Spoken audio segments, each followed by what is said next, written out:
പിന്നെ നമുക്ക് മല കയറാമല്ലേ, അതാണേ കാണുന്ന മല.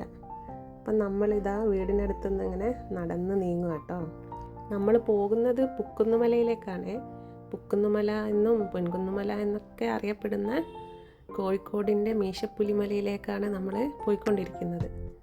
എൻ്റെ വീടിനടുത്തുനിന്ന് എൻ്റെ ഒരു LP പ്രായം മുതൽ ഞാനിങ്ങനെ ഈ വഴിയൊക്കെ നടന്നു പോയിട്ടുണ്ട്. പക്ഷേ ഇപ്പോൾ വഴികൾക്കൊക്കെ മാറ്റം വന്നിട്ടുണ്ട്. ഇടവഴികളൊക്കെ റോഡൊക്കെ ആയിട്ടുണ്ട്. ഇപ്പോൾ നമ്മൾ പുക്കുന്നുമലയുടെ ഒരു റിസോർട്ട് ഉണ്ട്, അവിടെ എത്തിയിട്ടുണ്ട്. അപ്പോൾ ഈ കാണുന്നതൊക്കെ റിസോർട്ടിൻ്റെ ഭാഗമാണ്. അപ്പോൾ ഈ റിസോർട്ടൊക്കെ ഞാൻ കാണുന്നത് ആദ്യമായിട്ടാണ്. റിസോർട്ടിൽ നിന്ന് മല കയറാൻ വേണ്ടിയിട്ട് ട്രെക്കിംഗ് സൗകര്യങ്ങളൊക്കെ ഉണ്ട് കേട്ടോ. ജീപ്പൊക്കെ ഉണ്ട്.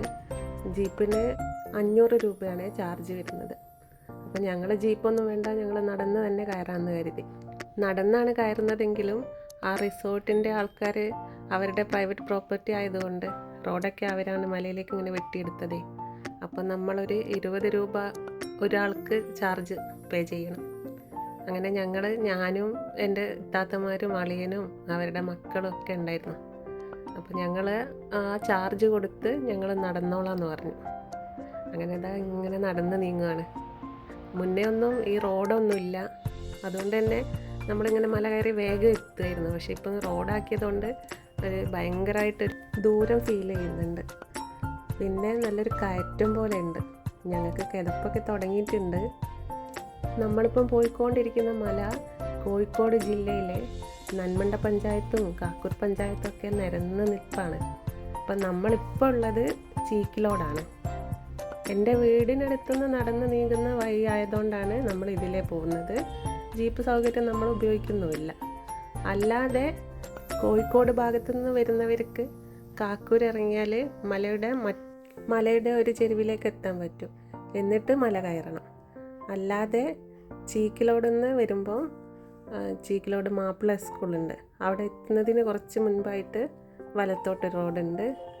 അതിലെ നമ്മുടെ വണ്ടിയൊക്കെ പാർക്ക് ചെയ്യാൻ സൗകര്യമുണ്ട്. ഈ റിസോർട്ടിലേക്ക് മറ്റൊരു റോഡാണ്, മലയിലേക്ക് എത്തുന്ന മറ്റൊരു റോഡുണ്ട്. നമ്മളെ വണ്ടിയൊക്കെ പാർക്ക് ചെയ്തിട്ട് അത് തന്നെ ആയാലും നമ്മൾ മലയിലേക്ക് എന്ത് തന്നെ ആയാലും നമ്മൾ തന്നെ നമ്മളെ കാലും വെച്ച് കയറണം. ഈ പൂക്കളൊക്കെ കാണാൻ നല്ല ഭംഗിയില്ലേ അല്ലേ? അപ്പം നടന്നു പോകുമ്പോൾ ഇങ്ങനെ ഇതൊക്കെ കണ്ട് ആസ്വദിച്ച് അങ്ങനെ പോവാം. ഏകദേശം 458 മീറ്റർ, അതായത് 1500 അടി ഉയരമുണ്ട് കേട്ടോ നമ്മളെ മല കിടക്കുന്നതേ. ഇത് വ്യൂ പോയിൻ്റൊക്കെ കാണാൻ വേണ്ടിയിട്ട് അവർ സെറ്റ് ചെയ്തതായിരുന്നു. പക്ഷേ ഇപ്പം എന്തോ കേടുപാടൊക്കെ സംഭവിച്ചുകൊണ്ട് അതിലൊന്നും കയറാനൊന്നും പറ്റില്ല. നമ്മൾ ജീപ്പിലാണ് കയറുന്നതെങ്കിൽ ചിലപ്പം പേടിച്ച് ഇറച്ചേനെ. ഇങ്ങനത്തെ റോഡിൽ കൂടിയൊക്കെ ജീപ്പിൽ എങ്ങനെയല്ലേ കയറുക? നിങ്ങളിപ്പോൾ അവിടെ ആ മലയിൽ കുറച്ച് ബിൽഡിങ്സ് കാണുന്നുണ്ടോ? അത് നമ്മുടെ മലബാർ മെഡിക്കൽ കോളേജാണ്. മുടക്കല്ലൂർ ഹോസ്പിറ്റൽ. നമ്മളെ മലയിൽ നിന്ന് കാണുന്ന വ്യൂ ആണത്. ഞാൻ സൂം ചെയ്ത് കാണിക്കുന്നതാണ്.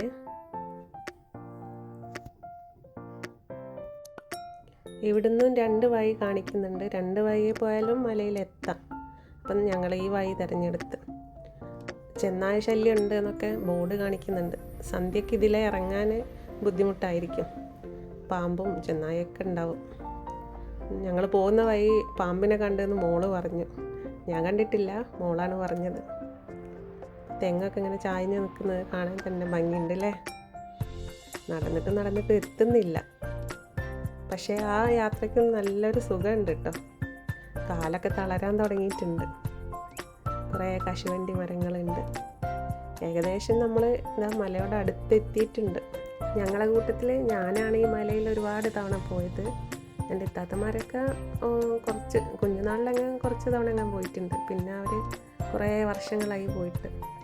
കല്യാണം കഴിഞ്ഞ സമയത്തൊക്കെ അവരുടെ ഭർത്താക്കന്മാരൊക്കെ മലയിൽ പോകണമെന്നൊക്കെ പറയാറുണ്ട്. അപ്പം ഇത്താത്തയുടെ ഭർത്താവിനും ഇപ്പോഴാണൊന്ന് കൂടിയത്. അപ്പോൾ അളിയന് ഭയങ്കര ഇഷ്ടമായി, യാത്രകൾ ഭയങ്കര ഇഷ്ടമായി. ഞാൻ എൻ്റെ ഒരു LP പ്രായം മുതൽ LP, UP, ഹൈസ്കൂൾ, കോളേജ്, കല്യാണം കഴിഞ്ഞൊക്കെ ഞാൻ കുറേ തവണ പോയിട്ടുണ്ട്. അതുപോലെ എൻ്റെ മോളും വന്നിട്ടുണ്ട്.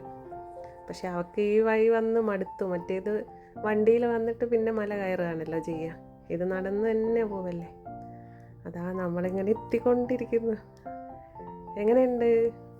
വാവ്!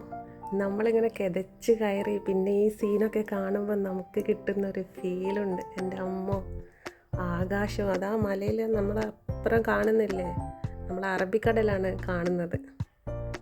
അതാ ഞാൻ കാണിക്കുന്നില്ലേ, അറബിക്കടലാണത്. അതും ആകാശവും പുൽമേടും എല്ലാം കൂടെ അങ്ങ് കാണുമ്പോൾ നമുക്ക് കിട്ടുന്നൊരു സുഖമുണ്ട്. ആയിട്ടില്ല, ഇനിയും കയറാനുണ്ട്.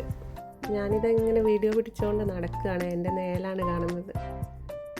ഒരുപാട് തവണ ഈ മല കയറി ഈ വിഷ്വൽസ് എല്ലാം കണ്ടിട്ടുണ്ട്. എന്നാലും ഓരോ തവണ മലയിലെത്തുമ്പോൾ ഒരു വല്ലാത്തൊരു എക്സൈറ്റ്മെൻറ്റാണ്. ആ ഒരു അനുഭവം നിങ്ങൾക്ക് ആ മല കയറി എത്തിയാൽ മനസ്സിലാവും. വൈകുന്നേരം ഒരു 5 മണിയോടടുത്ത സമയമാണ്, എങ്കിലും ഇളം വെയിലുണ്ട്, നല്ലൊരു ഇളം കാറ്റുണ്ട്. അതാ കയറി പോകുന്നവരില്ലേ, അവർ മലപ്പുറം കൊണ്ടോട്ടി നിന്നാണ് വരുന്നത്. ഞാൻ അത്ഭുതപ്പെട്ടു പോയി. എൻ്റെ നാട്ടിലൊക്കെ മലപ്പുറത്തു നിന്നൊക്കെ ആൾ വരുന്നോ? അവർ ഫേസ്ബുക്ക് വഴിയോ ഇൻസ്റ്റാഗ്രാമോ യൂട്യൂബിലൊക്കെ കണ്ടിട്ട് മല കയറാൻ വേണ്ടി വന്നതാണ്. അപ്പോൾ അവർ നമ്മൾ വന്ന വഴിയെ തന്നെ വന്നിട്ട് അവിടെ നിന്ന് ജീപ്പിൽ വന്നതാണ്, എന്നിട്ട് മല കയറുക. അപ്പോൾ അവർക്കും ഭയങ്കരമായിട്ട് ഇഷ്ടമായി. ഈ മലയിൽ സ്വർണ്ണായിരും ഇരുമ്പായിരുകളൊക്കെ ഉണ്ടെന്നാണ് പണ്ട് മുതലേ പറയപ്പെടുന്നത്. ഇവിടെയുള്ള കുറേ കല്ലുകളൊക്കെ കാണുമ്പോൾ നമുക്ക് ഒരു പ്രത്യേക നമ്മൾ മറ്റെവിടെയും കാണാത്ത രീതിയിലുള്ള കല്ലുകളൊക്കെ കാണാം. അതൊക്കെ എന്തോ ഇരുമ്പായിരൊക്കെ ഉള്ളത് കൊണ്ടാണ് എന്ന് പറയുന്നത്. മുന്നെന്തോ ഖനനം ചെയ്യാൻ വേണ്ടിയിട്ടൊക്കെ പോയിട്ടുണ്ടായിരുന്നു, പക്ഷെ പിന്നെ എന്തൊക്കെയോ നടന്നിട്ടില്ല. അങ്ങനെ ഈ സ്വർണത്തിൻ്റെയും ഇരുമ്പിൻ്റെയൊക്കെ ആയിരമൊക്കെ ഉള്ളതുകൊണ്ടാണ് ഈ മലയ്ക്ക് പൊൻകുന്നുമല എന്ന് പേര് വന്നതെന്നൊക്കെ അങ്ങനെ പറയപ്പെടുന്നുണ്ട്. പിന്നെ ഈ മലയിൽ കയറിയാൽ നമുക്കിപ്പോൾ സൂര്യൻ ഉദിച്ച് വരുന്ന സമയത്തും സൂര്യാസ്തമന സമയത്തൊക്കെ ഒരു പൊന്നിൻ്റെ നിറം തന്നെ അങ്ങ് ആവും. ഒരു പക്ഷേ അതുകൊണ്ടാണോ എന്ന് അറിയില്ല, പേര് വന്നത് എന്താണെന്നറിയില്ല. പിന്നെ ഈ പുല്ലൊക്കെ തന്നെയാണ് ഇവിടുത്തെ ഹൈലൈറ്റ്. മേലെ ഒരു കുഞ്ഞി കടയുണ്ട്, അവിടെ കൂൾ ഡ്രിങ്ക്സും നമ്മൾ ഉപ്പിലിട്ടതൊക്കെ കിട്ടും. കുറേ പേര് ഞങ്ങളെ കൂടെയുള്ള കുറേ പേര് കയറി അവിടെ എത്തി. എത്താത്തേക്ക് കയറുന്നേ ഉള്ളൂ. എങ്ങനെയുണ്ട് കാണാൻ?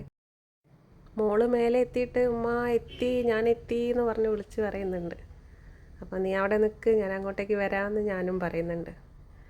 എൻ്റെ എത്താത്തേക്ക് അത് നടന്ന് കയറുന്നേ ഉള്ളൂ. അവൾക്കൊന്നും വയ്യ, കയറി മടുത്തിട്ടുണ്ട്. ഈ ഇല കൊഴിഞ്ഞ കശുവണ്ടി മരങ്ങളൊക്കെയാണ് ഇവിടുത്തെ മലയുടെ ഭംഗി കൂടുതൽ കൂട്ടുന്നതെന്ന് തോന്നും ചിലപ്പോൾ. നമ്മൾ ഫോട്ടോസും വീഡിയോസൊക്കെ എടുക്കുമ്പോൾ അല്ലാതെ തന്നെ ഈ കാഴ്ച കാണുമ്പോൾ ഒരു പ്രത്യേക ഭംഗി തോന്നും. ഈ ആകാശമുട്ടയെ വളർന്ന് നിൽക്കും പോലെ തോന്നും. പിന്നെ ഒരുപാട് അക്കേഷ്യ മരങ്ങളും മാഞ്ചിയും ഒക്കെ ഉണ്ട് കേട്ടോ മലയുടെ 2 വശങ്ങളിലായിട്ട്. ഇതിപ്പം ടോപ്പിലെത്തി, മലയുടെ ടോപ്പിലെത്തിയേ. അത് ആകാശം മുട്ട നിൽക്കും പോലെ തോന്നില്ലേ?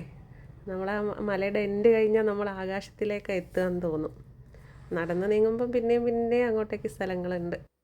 ഒരു പ്രത്യേക തരം കാറ്റ് വീശുന്നുണ്ട് കേട്ടോ. ആ കാറ്റ് ഇങ്ങനെ കൊണ്ട് നിൽക്കുമ്പോൾ നമുക്ക് നമ്മുടെ എല്ലാ പ്രശ്നങ്ങളും അങ്ങനെ കാറ്റിൽ പറന്നു പോകും പോലെ തോന്നും. പ്രശ്നങ്ങളൊന്നും ഇല്ലാത്ത മനുഷ്യരില്ലല്ലോ അല്ലേ? നമ്മളിങ്ങനെ ചില യാത്രകളൊക്കെ പോകുമ്പോഴാണ് കുറച്ച് സമയമെങ്കിലും നമ്മുടെ പ്രശ്നങ്ങളെയൊക്കെ നമ്മളിങ്ങനെ കാറ്റിൽ പറത്തുന്നത്. അല്ലാതെ നമ്മളെ പ്രശ്നങ്ങളിങ്ങനെ കൂടെ കൊണ്ട് നടക്കും. അതൊന്നും പറയേണ്ട സമയമല്ലല്ലോ അല്ലേ ഇത്. മറ്റൊരു സീൻ കാണിച്ചു തരാം. മല കയറിയ എൻ്റെ മകൾ ഫ്ലാറ്റായ സീനാണ് നിങ്ങൾ കാണുന്നത്. എന്ത് ചെയ്യാനാ, എൻ്റെ ഐഡിയ ആയിപ്പോയില്ലേ ഈ മല കയറ്റം. അവളെന്നെ എന്തൊക്കെയോ വഴക്ക് പറയുന്നുണ്ട്. ഒരാൾ മരം കയറാൻ പോയി. പിന്നെ എല്ലാവരും ഓരോരുത്തരായിട്ട് മരമൊക്കെ കയറി ഫോട്ടോസും വീഡിയോസൊക്കെ എടുത്ത്. അറബിക്കടൽ കാണുന്നുണ്ടോ നിങ്ങളിവിടുന്ന്? നമ്മളവിടെ നേരിട്ട് കാണുമ്പോൾ ഇതിലും നല്ല വ്യക്തമായിട്ട് കാണുന്നുണ്ട് കേട്ടോ. ഇപ്പം മൊബൈലിൽ കൂടെ ഷൂട്ട് ചെയ്യുമ്പോൾ അത്ര ഒരു ക്ലാരിറ്റി കിട്ടുന്നില്ല. പക്ഷെ മലയുടെ മുകളിൽ നിൽക്കുമ്പോൾ നന്നായിട്ട് കാണാൻ പറ്റുന്നുണ്ട്. അപ്പോഴേക്കും കുറേ ഫാമിലിയൊക്കെ അവിടെ എത്തിയിട്ടുണ്ട്. ഒരു കൂട്ടർ പട്ടമൊക്കെ കൊണ്ടുവന്ന് പറത്തുന്നുണ്ട്. ഇവിടെ എന്നെ ആകർഷിച്ച മറ്റൊന്ന് ഈ പൂക്കളാണ്. ഒരു ഏരിയ നിറച്ചു ഇങ്ങനെ പൂക്കൾ ഒരുപാടുണ്ട് കേട്ടോ. ഞാൻ കാണിച്ചു തരുന്നുണ്ട്. ഒരുപാട് നിറഞ്ഞു നിൽക്കുന്നുണ്ട്. മലകളിലൊക്കെ താരതമ്യേന കാണുന്ന ഒരു തരം പൂവാണെന്ന് തോന്നുന്നു. എനിക്ക് ഇതിൻ്റെ പേര് കറക്റ്റ് അറിയില്ല. ഈ താഴ്വര നിറയെ അങ്ങനെ പൂക്കളാണ്. അതുപോലെ ഈ കാഴ്ച മനോഹരമായിരിക്കുന്നില്ലേ? എന്താ ഒരുപാട് ആളുകളൊക്കെ വന്നു തുടങ്ങി. കപ്പിൾസായിട്ടും ഫാമിലി ആയിട്ടും ഫ്രണ്ട്സായിട്ടും ഒക്കെ വരുന്നുണ്ട്, ഫോട്ടോഷൂട്ട് എടുക്കുന്നുണ്ട്. മലബാർ നാച്ചുറൽ ഹിസ്റ്ററി സൊസൈറ്റിയുടെ സർവേയിൽ പറയുന്നത് 34 ദേശാടന പക്ഷികളടക്കം 140 ഇനം പക്ഷികളെ ഈ മലയിൽ കണ്ടെത്തിയിട്ടുണ്ട് എന്നാണ് പറയുന്നത്. ഞങ്ങൾ പോയ സമയത്ത് അങ്ങനെ പക്ഷികളെയൊന്നും കണ്ടില്ല. കണ്ടു, കുറച്ച് പരുന്തും ആ ഒരു ഗണത്തിലുള്ള കുറച്ച് പക്ഷികളൊക്കെ കണ്ടു കേട്ടോ.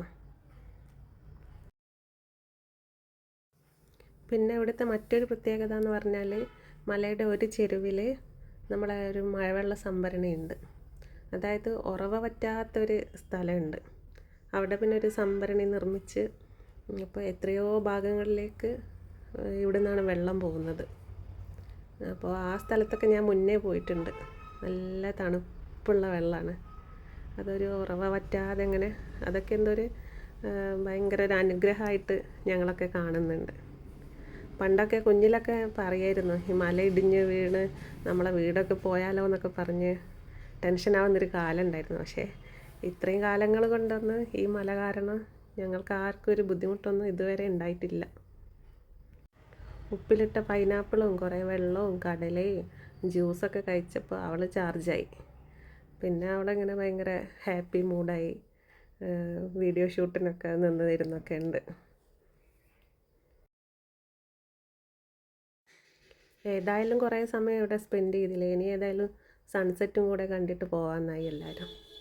അപ്പം പിന്നെ അവർക്കൊക്കെ ഓക്കെ ആണെങ്കിൽ പിന്നെ എനിക്കെന്താ, അപ്പം ഞാനും ഹാപ്പി. ഓക്കെ, സൺസെറ്റ് കണ്ടിട്ടെങ്കിൽ അങ്ങനെ. കുറേ പേര് സൺസെറ്റ് കാണാനായിട്ട് വന്നവരുണ്ടേ. സൂര്യൻ ഇങ്ങനെ അസ്തമിച്ചുകൊണ്ടിരിക്കുകയാണ്. നമ്മളെ ചുറ്റുപാടൊക്കെ കളറ് മാറി തുടങ്ങി. അതിങ്ങനെ സ്വർണ്ണ കളറോ ചുവപ്പോ അണിഞ്ഞിട്ട് മലയുടെ പ്രദേശമൊക്കെ ഇങ്ങനെ കളറ് മാറിയിട്ടുണ്ട്. മെല്ലെ നമുക്ക് അസ്തമയം മുഴുവനും കണ്ടിട്ട് മെല്ലെ അങ്ങ് ഇറങ്ങാമെന്ന് പറഞ്ഞിട്ട് ഞങ്ങളിങ്ങനെ മറ്റൊരു ഭാഗത്തേക്ക് നടക്കാൻ തുടങ്ങി. അതിനിടയിൽ ഒരു ഫോട്ടോഷൂട്ട് പോലെ ചുമ്മാ ഞങ്ങളെല്ലാവരും അങ്ങോട്ടും ഇങ്ങോട്ടൊക്കെ ഇങ്ങനെ വീഡിയോസൊക്കെ എടുത്തുകൊണ്ട് നിൽക്കുന്നുണ്ട്. നമ്മൾ കയറിയ വഴി അതിലെ തന്നെ തിരിച്ചു പോകുകയാണെങ്കിൽ ഡേഞ്ചറായിരിക്കും. ഭയങ്കര ഇരുടും ആവും, പാമ്പൊക്കെ ഉണ്ടാവും. അപ്പം നമ്മൾ മലയുടെ മറ്റേ ഭാഗത്തേക്ക് ഇറങ്ങിയിട്ട് പിന്നെ മെയിൻ റോഡിന് അങ്ങ് പോയാൽ നമുക്ക് വീട്ടിലേക്ക് എത്താം, അങ്ങനെ കരുതി. അപ്പോൾ നമ്മൾ മറ്റേ ഭാഗത്തേക്ക് ഇങ്ങനെ ഇറങ്ങുകയാണത്.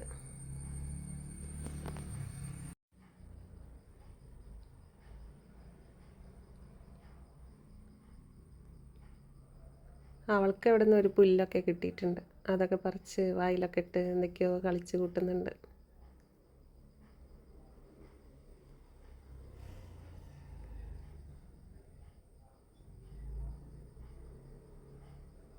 എങ്ങനെയുണ്ട്?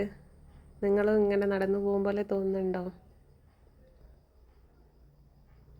നമ്മൾ കയറിയതിൻ്റെ ഓപ്പോസിറ്റ് സൈഡിലേക്ക് ഇറങ്ങുകയാണേ.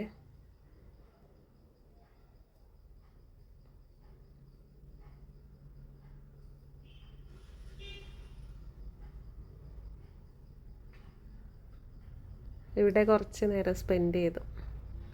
സൂര്യൻ മുഴുവനായിട്ടും അസ്തമിക്കുന്നത് കണ്ടിട്ട് അപ്പുറത്തേക്ക് ഇറങ്ങാമെന്ന് കരുതി.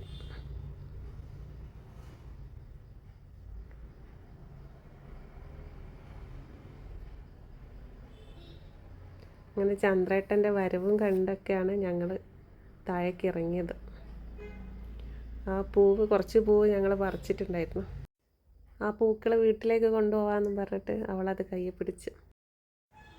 പിന്നല്ലേ, മനസ്സിന് പ്രായമായിട്ടില്ലെങ്കിലും ശരീരത്തിന് പ്രായമാവുന്നുണ്ട് എന്നിങ്ങനെ ശരീരം കാണിക്കുന്നുണ്ടായിരുന്നു. മല കയറുമ്പോൾ നല്ല കിതപ്പും കാല് കടച്ചിലൊക്കെ ആയിരുന്നു.